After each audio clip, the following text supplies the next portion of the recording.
On August 14th, 2016, I drove to a very rural part of northwestern Massachusetts to track down Scott Pryor, one of America's greatest realist painters.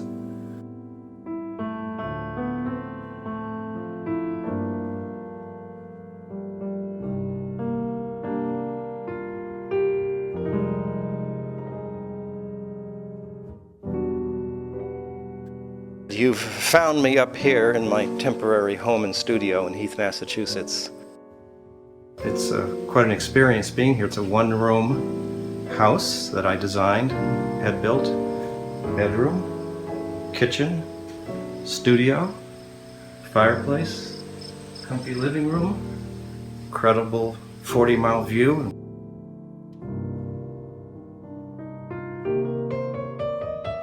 Incredible perennial garden.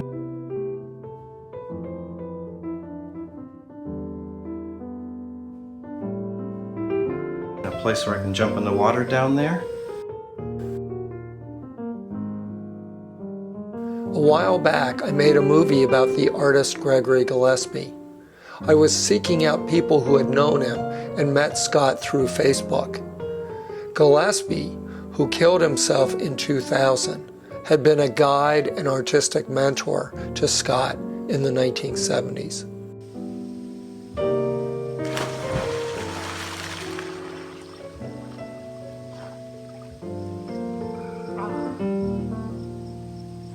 Heaven.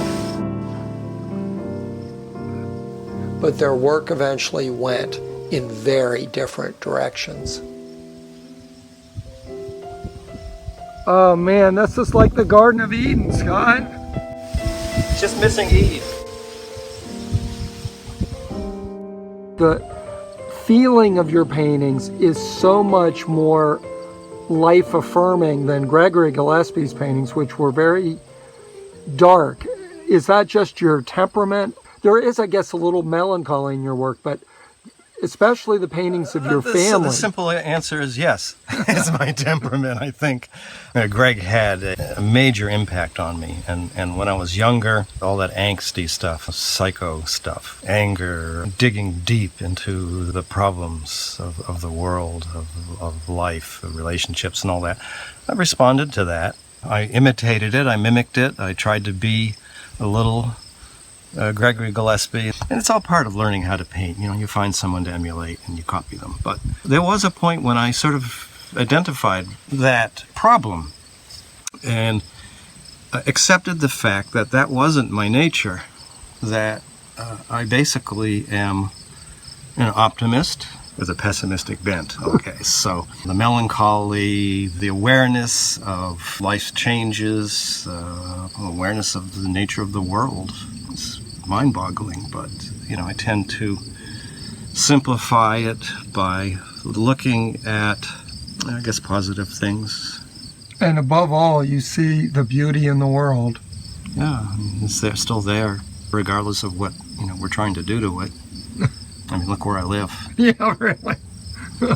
It can be found. What is that mountain back there? That's Mount Monadnock, which is in New Hampshire. It's the second most climbed mountain in the world, next to Mount Fuji. Ah. The reason for that being both of them are close to urban centers. Don't have to drive 2 days. Have you climbed it? Oh, yeah. All right. It's an easy day's climb, up and down. So, and now I get to look at it. Have you painted it? No, but I have all these photographs I've been taking. Every morning I wake up to watch the sunrise, which is these windows in the front of my house look directly east, so 5:30. I can't help it. I get up, it's a little light out, and I go and say, okay, what kind of sunrise are we going to have this morning? And I take pictures, and I have dozens and dozens of these in my garden and the view, and it's, nothing going on except this blasted beautiful thing, part of my life. So maybe I'll do a series, maybe of my view here. My subject matter evolved into the very personal subject of my family. I painted my wife, Nanny, and my children as babies, and then as they grew up.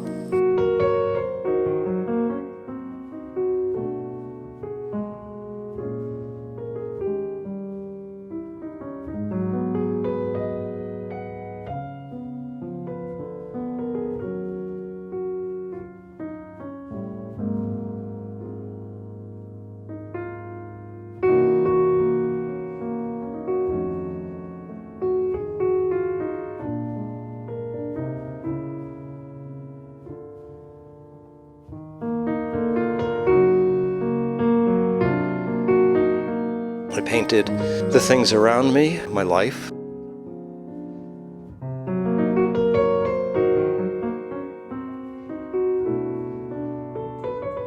My house, interiors, still lives in my house.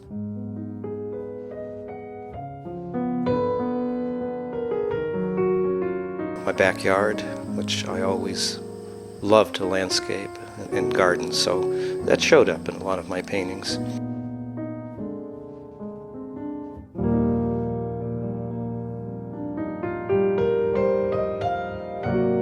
The places nearby in western Massachusetts, the places that I found so compelling because they were of an old world, but also contemporary, and I've always tried to include that in my paintings. So I wouldn't do a strictly pastoral landscape, although they exist here. I believed in including the intrusions of mankind.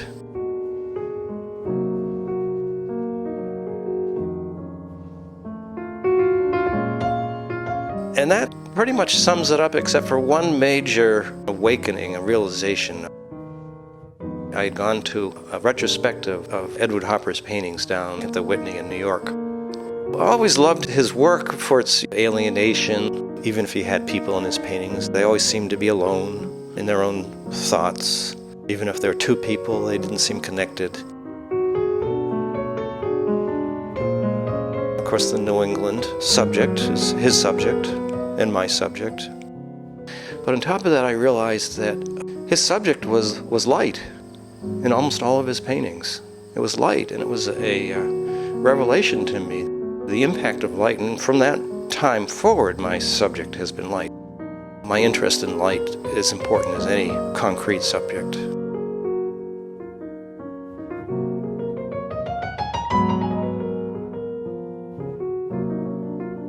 My paintings, there are people who probably don't appreciate them because the sentiment is not hidden. My paintings are sentimental.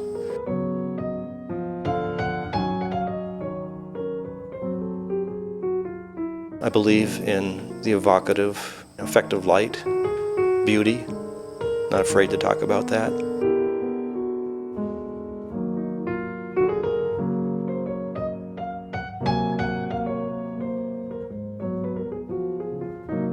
But at the same time, what can be beautiful?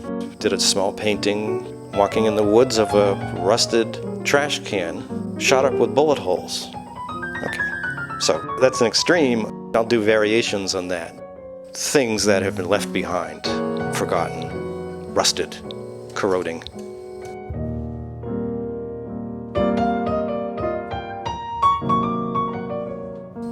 Time having its effect.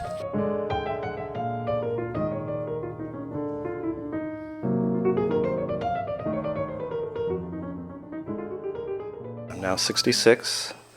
Well, I was an art major in college, but I just became an art major because I didn't want to be an astronomy major, which is the reason I went to college. I thought I was going to be an astronomer. It was the late 60s and everything was sort of going to hell, do what you felt like doing and all that. So I switched to art, which I'd always done. Summer of 1969, I had gone down to Cape Cod to follow a girl that I liked who lived down there. Got a job washing dishes, a horrible job. And midway through the summer, I quit. I went over to my friend's house to watch the moon landing, the first moon landing. So I remember that. Quit my job, watched the moon landing, rode my bicycle up to my parents' house, which was 2 days away. Got a ride back down with a friend who dropped me off in Provincetown, where I was allowed to hang my watercolors on a fence. And I started selling these things. And I never worked another day in my life. I remember going home to my parents, who were very alarmed that I quit my job, and showed them my earnings, and they were, oh, okay. So I went back the next summer, and right out of college, I thought, okay, I can make a living. Now, of course, it was a gradual process of every year doing a little better. I would say it almost took 10 years of struggling with my artistic identity before I felt like I'd sort of made it, found a consistent voice. This was in the late 70s. Shortly after that time, I got married to Nanny, and we very, very promptly had 3 children. throughout the whole time of raising kids. Still, it's always a struggle. The idea of making a living as an artist is constantly evolving and changing. You can't really rely upon it, of course, for a weekly paycheck, so you have your peaks and troughs of earning. But I continue to do better every year. The landscapes come directly from my experience of where I live, whether it's actually locally in Western Mass or Cape Cod. Places that are clearly inhabited by people, but for some reason they're not there.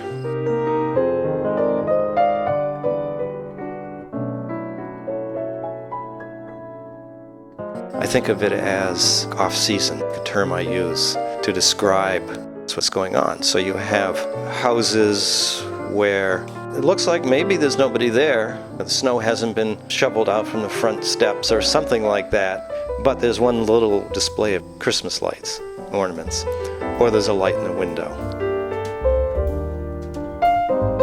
That theme carries over into a lot of subjects.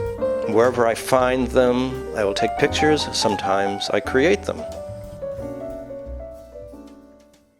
To give you an idea how my process evolved, many years ago when I first started to paint, I was very drawn to the Flemish Renaissance painters, Van Eyck, Van der Weyden, the detail, the obsession with subject matter being important. Every square inch of one of those paintings is important.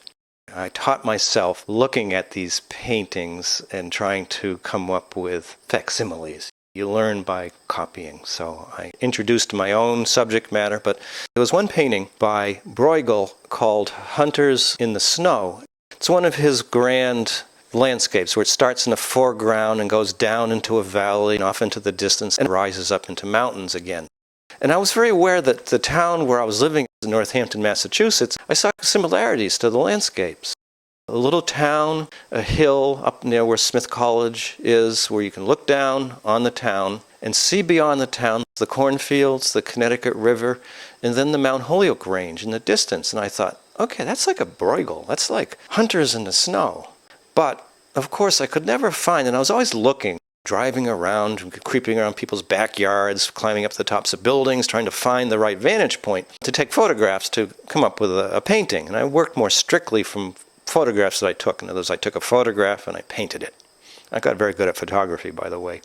But with what you can do now in Photoshop, I was able to create my own scene, not a literal scene, but a composite of sometimes 10 to 15 photographs that I could work on and create the feeling of that Bruegel painting, but it's about where I live, Western Massachusetts.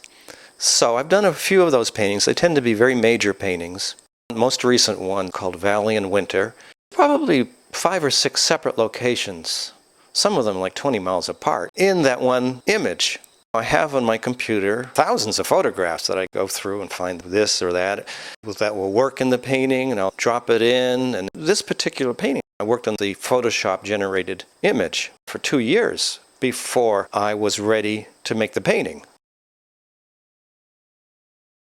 That's probably the most ambitious. That painting probably took me 3 or 4 months to make, and it took 2 years in conceptual generation.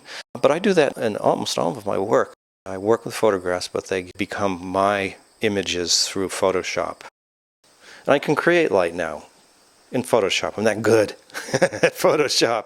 I can take a dark scene and drop a light in and create the effect that the light would have on that particular place. I paint on wood when I do small paintings. It's called MDO board. When they get large, I'll switch to linen. You tend to look closely at the small paintings, and I don't like to have any interference in the way of texture. Whereas the larger paintings you view from a distance, you don't see the texture. I stretch the canvas, or I cut the board. I gesso it with a toned gesso, so burnt sienna, or lately I've been using raw umber. And I put down a number of watered down coats so it's very smooth. And then I will draw in the image, use the build technique of gridding the image that I'm going to be working from. I actually do it on my iPad, which is what I work from now. draw it in, very simple, not complicated drawing, just outlines mostly. And that's it, and from there I start painting. I paint directly. Invariably there's some overpainting, but I try to get it right the first time. And it's no secret, people know about my methods. I start in the upper left-hand corner and work to the lower right-hand corner, and there's a very practical reason for that, which is that way I don't put my elbow in the paint.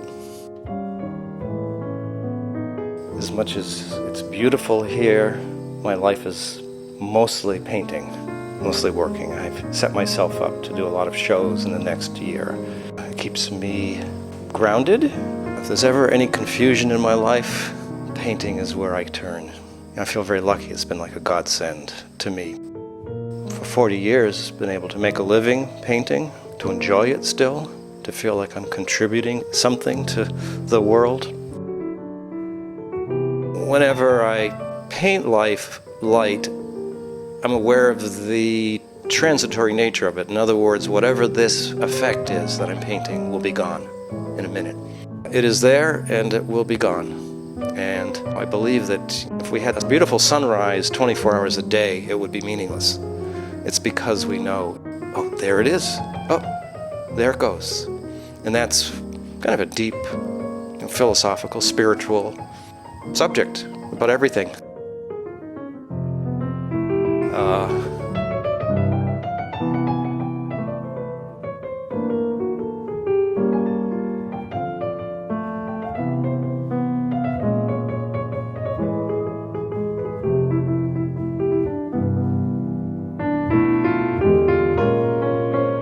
He's right, you know.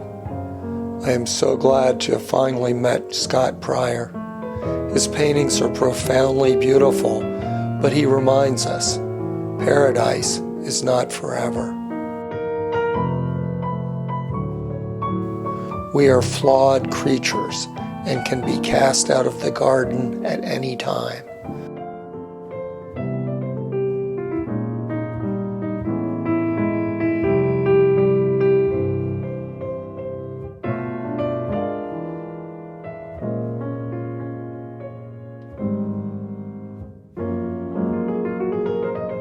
So we must enjoy it while we can.